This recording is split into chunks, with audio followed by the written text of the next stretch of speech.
Hi అండి, నమస్తే. నేను మీ Shanti. Welcome back to my channel Shanti's vlogs. ఈరోజు మన వీడియోలో పొట్టు మినపప్పుతో చేసిన అల్లం పచ్చడిని చూపించబోతున్నాను. ఈ పచ్చడి ఇడ్లీ, అట్టు, వడ, గారె, అన్నం ఇలా ఎందులోకైనా చాలా టేస్టీగా ఉంటుంది. ఈ పచ్చడిని పాతకాలం నాటి వాళ్ళు చాలా ఎక్కువగా చేసుకునేవాళ్ళు. అయితే ఇంకెందుకండి ఆలస్యం, దీన్ని ఎలా తయారు చేయాలో చూద్దామా? ముందుగా వీడియోలోకి వెళ్ళే ముందు నా ఛానల్ని సబ్స్క్రైబ్ చేయని వాళ్ళు ఉంటే సబ్స్క్రైబ్ చేయడం మర్చిపోకండి. పొట్టు మినపప్పు పచ్చడి కోసం ముందుగా ఒక గిన్నెని తీసుకొని అందులోకి 50 గ్రాముల చింతపండును వేసుకోవాలి. ఈ చింతపండులో ఈనెలు, గింజలు అలాంటివన్నీ తీసేసుకొని వేసేసుకోవాలి. ఇలా వేసుకున్న తర్వాత ఇందులోకి 1 గ్లాసు దాకా, అంటే చింతపండు మునిగే వరకు నీళ్లు పోసుకోవాలి. కొంచెం ఎక్కువ నీళ్లు పోసుకున్నా మనకి పర్వాలేదండి. ఇలా నీళ్లు పోసుకున్న తర్వాత దీన్ని స్టవ్ ఆన్ చేసి స్టవ్ మీద పెట్టి ఉడికించుకోవాలి.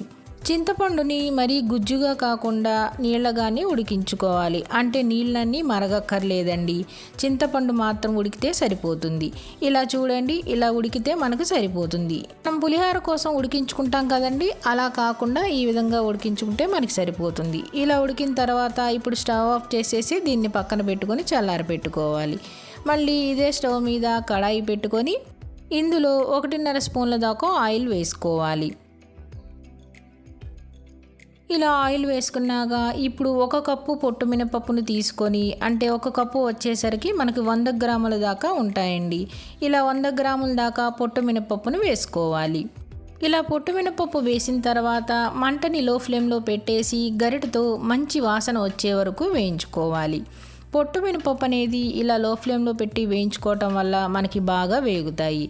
ఇలా చూడండి, ఇలా వేగితే మనకి సరిపోతుంది. ఇలా వేగిన తర్వాత ఇప్పుడు ఈ పొట్టు మినపప్పుని మనం ఒక బౌల్లోకి తీసేసుకోవాలి. కనీసం ఈ పొట్టు మినపప్పు వేగటానికి మనకి 10 నిమిషాల దాకా పడుతుంది.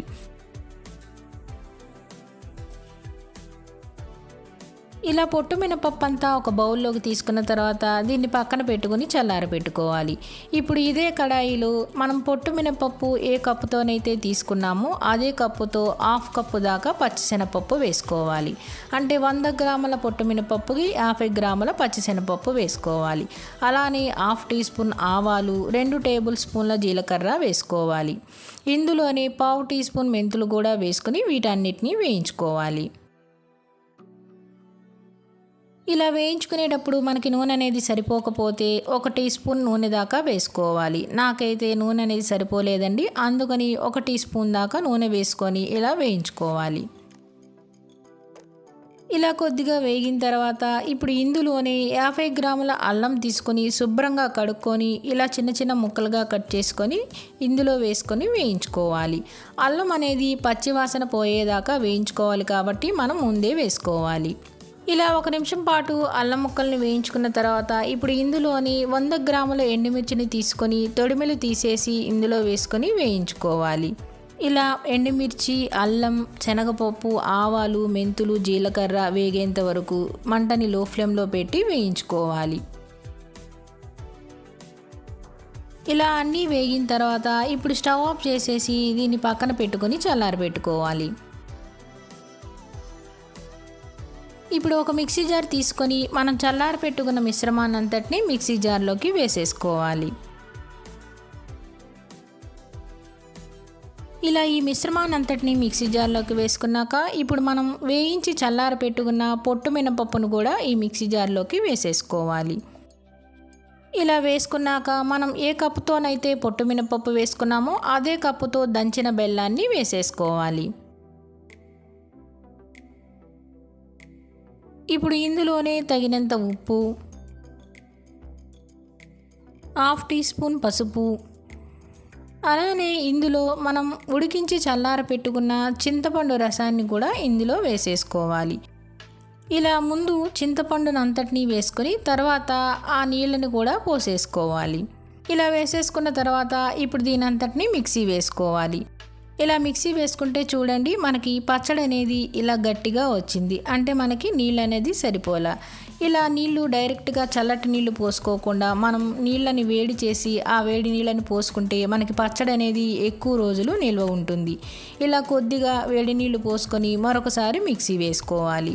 ఇలా పచ్చడిని గట్టిగా తినేవాళ్ళు ఇలా తినేస్తే సరిపోతుంది. మేమైతే కొంచెం పలచగా తింటాం కాబట్టి ఇలా పలచగా చేసుకోవడం కోసం కొద్దిగా వేడి నీళ్ళు పోసుకున్నాను.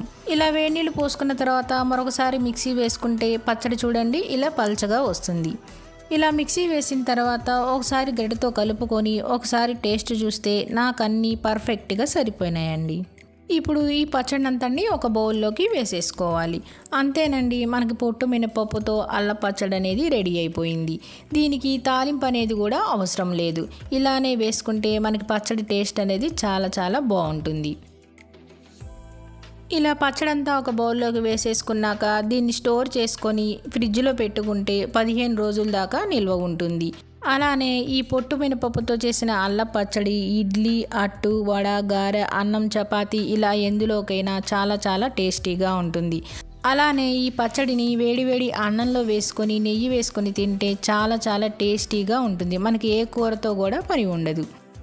అంతేనండి, ఈ పొట్టు మినపప్పుతో చేసిన అల్ల పచ్చడిని మీరు కూడా తప్పకుండా ట్రై చేయండి. ట్రై చేసి తప్పకుండా కామెంట్స్లో ఎలా ఉందో తెలపండి. అంతేకాదండి, పొట్టు మినపప్పుతో చేసిన ఈ అల్ల పచ్చడి వీడియో మీకు నచ్చినట్లయితే లైక్ చేయండి, షేర్ చేయండి, సబ్స్క్రైబ్ చేయండి. మరిన్ని అప్డేట్ కోసం కిందున్న బెల్ ఐకాన్ని క్లిక్ చేయండి. ఇట్లా మీ శాంతి.